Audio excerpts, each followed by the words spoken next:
નમસ્કાર, આપ જોઈ રહ્યા છો નેશન પ્લસ ન્યૂઝ. હું છું આપની સાથે હેતલ ભગત. કોંગ્રેસે લોકસભાની ચૂંટણીને લઈને કોંગ્રેસ ગેરંટી આપી છે. કોંગ્રેસે 30 લાખ સરકારી નોકરી આપવાનું આશ્વાસન આપ્યું છે. ટૂંક સમયમાં લોકસભાની ચૂંટણી યોજાવાની છે. લોકસભાની ચૂંટણીને લઈને તમામ રાજકીય પક્ષોએ તડામાર તૈયારીઓ શરૂ કરી છે. અમદાવાદમાં પ્રદેશ યુવા કોંગ્રેસે પત્રકાર પરિષદ યોજી હતી.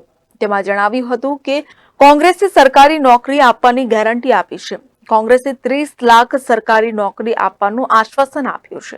કોંગ્રેસ દ્વારા સરકારી નોકરી લઈને ભરતી કેલેન્ડર જાહેર કરવામાં આવશે અને તે મુજબ પરીક્ષા લેવામાં આવશે. તે ઉપરાંત કોંગ્રેસે પેપર લીક થવાની ઘટનાને લઈને કડક કાયદો બનાવવાની જાહેરાત કરી છે અને સ્પર્ધાત્મક પરીક્ષાની તૈયારી કરનાર વિદ્યાર્થીઓને ન્યાય આપવામાં આવશે.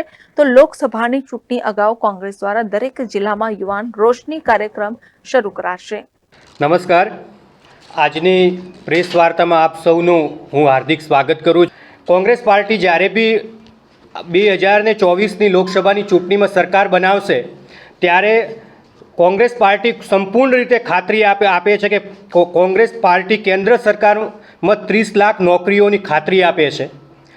અમે એક કેલેન્ડર પણ એમાં જારી કરીશું અને તે મુજબ સમયબદ્ધ રીતે નોકરીની ભરતી પણ કરવામાં આવશે. નોકરીની અંદર જ્યારે બી આપણે ઘણી વખત ડિપ્લોમા જેવા ધારકો હોય છે કે કોલેજના સ્નાતક થયેલા વિદ્યાર્થીઓ હોય છે, એઓને લઈને જે ખાનગી ક્ષેત્રે કંપનીઓમાં 1 વર્ષની અંદર જે તાલીમની બાંયધરી આપશે અને એમાં દર મહિને 8,500 વેતન પણ આપશે.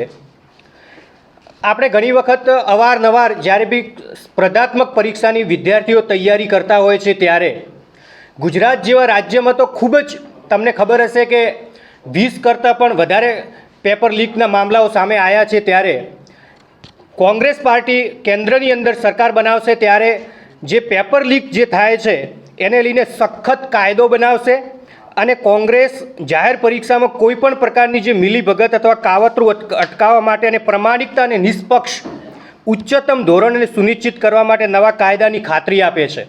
Report nation plus news Ahmedabad. સમાચારોના સતત અપડેટ માટે નેશન પ્લસ ન્યૂઝના યુટ્યુબ ચેનલને સબસ્ક્રાઇબ કરો, બેલ આઇકન દબાવો અને ફોલો કરો ઇન્સ્ટાગ્રામ, ફેસબુક અને ટ્વિટર પર.